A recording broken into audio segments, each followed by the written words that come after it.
আলাইকুম ওরহমতুল্লাহি বারাকাতু।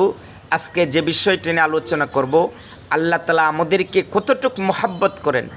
আল্লাহ রাব্বুল আলামিন আমাদেরকে অত্যন্ত মহব্বত করেন, অত্যন্ত ভালোবাসেন। বিদায়ী আল্লাহ রাব্বুল আলামিন আমাদের উপর পবিত্র রমজানের রোজা ফরজ করেছেন।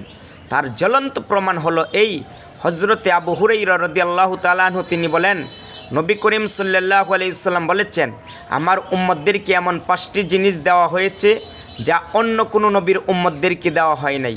5টা জিনিসের ভিতরে সর্বপ্রথম যে জিনিস সেটা হলো এই, রোজাদার ব্যক্তি যখন রোজা রাখে, রোজা রাখার পর তার মুখ দিয়ে যখন একটা ঘ্রাণ আসে, যে ঘ্রাণটা রোজাদার ব্যক্তি সহ্য করতে পারে না, এই ঘ্রাণটা আল্লাহ তাআলার কাছে মেশকে আম্বরের থেকেও অধিক প্রিয়।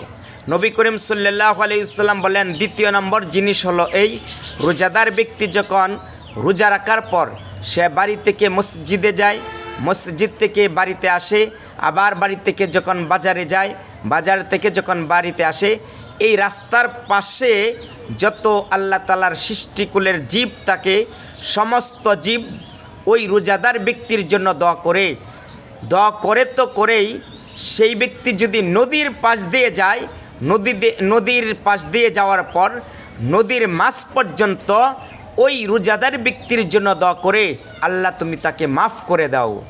নবী করিম সাল্লাল্লাহু আলাইহি ওয়াসাল্লাম বলেন, তৃতীয় নম্বর পুরস্কার হলো এই, রোজাদার ব্যক্তিদের জন্য আল্লাহ তাআলা প্রতিদিন জান্নাতকে সাজান, কারণ রোজাদার ব্যক্তি হইল জান্নাতের মেহমান।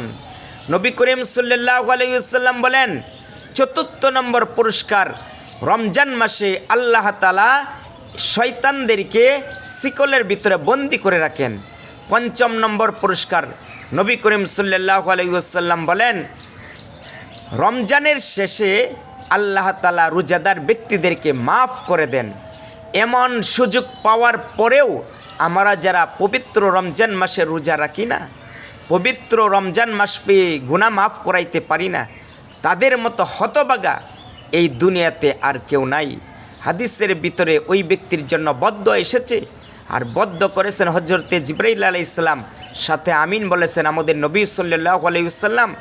হজরতে জিবরাইল আলাইহিস সালাম বলেছেন, ওই ব্যক্তির ধ্বংস হোক যে ব্যক্তি রমজান মাস পেয়ে তার গুনাহ মাফ করাইতে পারল না, রমজান মাসের হক আদায় করলো না, রমজান মাস পেয়ে সে রোজা রাখলো না, তারাবির নামাজ পড়ল না, ওই ব্যক্তি ধ্বংস হোক যে ব্যক্তি রমজান মাস পেয়ে গুনাহ মাফ করাইতে পারল না।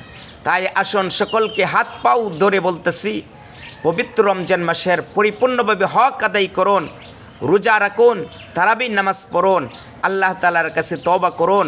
হতে পারে তওবার কারণে আল্লাহ তাআলা আপনি আমাকে মাফ করে দিতে পারেন। আসসালামু আলাইকুম ওয়া রাহমাতুল্লাহি ওয়া বারাকাতুহু।